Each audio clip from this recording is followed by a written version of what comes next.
Assalamualaikum warahmatullahi wabarakatuh. Hari ini ahli kepulangan kami akan membentangkan tentang tajuk korban.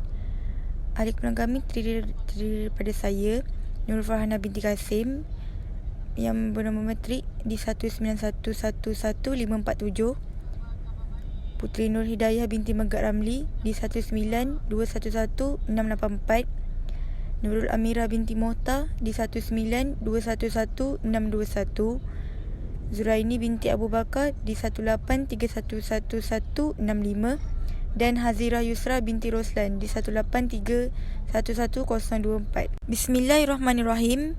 Saya Nurul Farhana binti Kasim, nombor matriks di 191111547.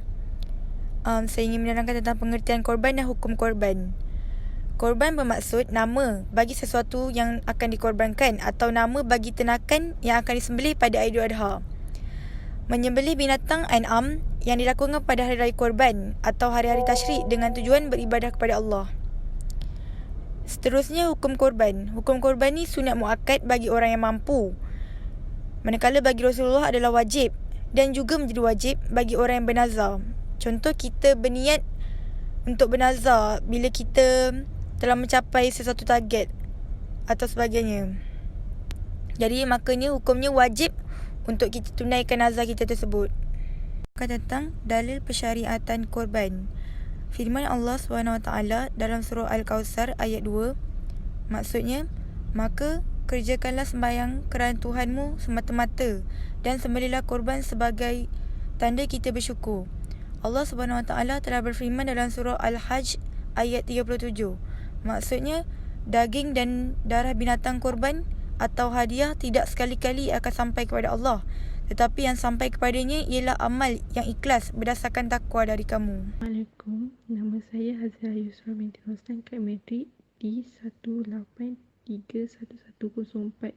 Saya akan membentangkan syarat sah korban. First, disembelih dalam waktu korban. Maksudnya, kita sebagai seorang Islam nak berkorban mesti ada waktunya, iaitu Hari Raya Haji. Tak boleh nak berkorban pada Hari Raya, dia ada tetapnya. Kalau tak, syaratnya tak sah korban tu.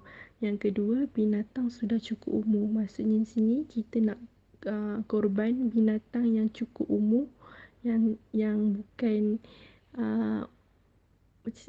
bukan daripada umur yang bawah daripada setahun. Yang ketiga, disembelih orang Islam. Syarat yang sepatutnya korban disyariatkan oleh orang Islam yang bukan orang kafir.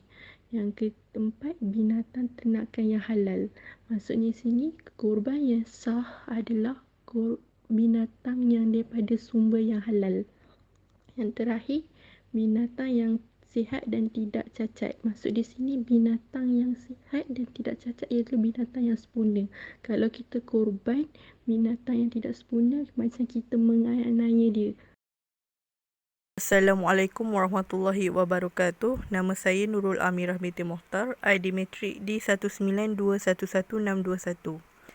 Pada bila masakah korban ini dijalankan? Ia bermula pada hari raya korban, iaitu selepas bersembahyang hari raya, dan juga pada hari-hari tasyrik, iaitu pada 11, 12 dan 13 Zulhijjah. Apakah hikmah berkorban? Dengan berkorban, kita dapat mengingati peristiwa-peristiwa pengorbanan Nabi Ibrahim dan juga Nabi Ismail. Kedua, kita dapat memupuk semangat mahabbah dan juga silaturahim antara sesama umat Islam.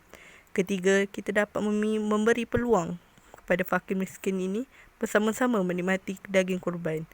Keempat, kita dapat memupuk sifat keikhlasan dalam diri dan juga dapat tingkatkan ketakwaan dalam diri kita.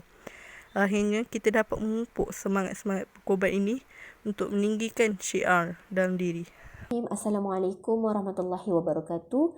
Nama saya Puteri Nur Hidayah binti Megat Ramli, bernombor matrik di 192111684. Saya akan membentangkan bahagian perkara-perkara sunat di dalam ibadah korban. Perkara-perkara sunat dalam ibadah korban ni tak wajib untuk kita buat sebab dia sunat. Jadi kalau kita tinggal, kita tak buat, dia tak menjejaskan pahala korban kita. Tapi kalau kita buat perkara-perkara ni, dia akan menambahkan lagi pahala kita dalam ibadah korban. Okay? Perkara-perkara sunat dalam ibadah korban ni ada banyak. Tapi di sini terdapat 5 perkara-perkara sunat di dalam korban. Iaitu yang pertama, membaca Bismillahirrahmanirrahim atau bertakbir. Jadi membaca Bismillahirrahmanirrahim semasa memulakan penyembelihan. Kalau kita tak baca, kita lupa ataupun kita sengaja tak baca, penyembelihan ni adalah sah. Tapi makruh kalau kita tinggalkan dengan sengaja. Jadi disunatkan untuk kita semasa sembelih tu kita bacalah Bismillahirrahmanirrahim. Mudah je. Yang kedua, selawat ke atas Nabi Muhammad sallallahu alaihi wasallam. Selawat ke atas Nabi Muhammad semasa penyembelihan. Selawat ni dia dilafazkan selepas kita membaca bismillah. Jadi mula-mula kita baca Bismillahirrahmanirrahim, kemudian diikuti dengan Allahumma salli ala Sayyidina Muhammad. Okey. Yang ketiga, menghadap binatang ke arah kiblat. Menghadap binatang yang disembelih ni ke arah kiblat. Menghadapkan binatang ni ke arah kiblat. Begitu juga dengan tukang sembelih, turut menghadapkan dirinya ke arah kiblat. Jadi disunatkan untuk kita menghadapkan binatang tu ke arah kiblat, serta orang sembelih tu juga menghadap ke arah kiblat. Yang keempat, memilih binatang yang gemuk. Okey, kenapa kita kena memilih binatang yang gemuk? Sebab daging dia banyak. Okey, kalau kita pilih binatang yang kurus, kecil, jadi daging dia pun sikit lah.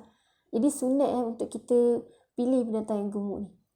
Dan yang terakhir, menyembelih sendiri bagi lelaki.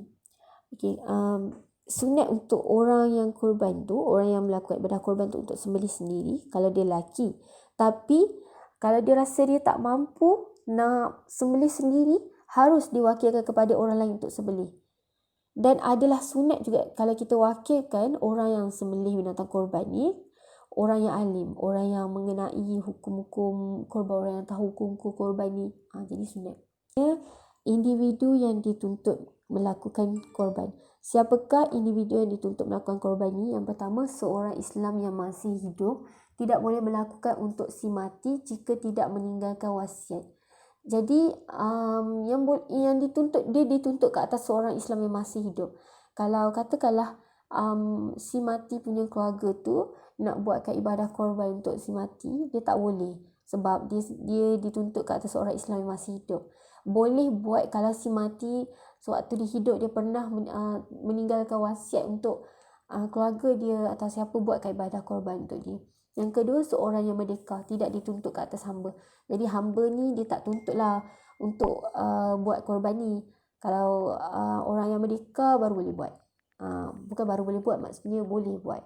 Dituntut. Jadi yang ketiga, mencapai umur baligh dan berakal. Jadi dia dah besar, dia dah boleh fikir. Jadi dituntutlah untuk dia untuk buat ibadah korban. Yang keempat, bermukim, menetap di sesuatu tempat.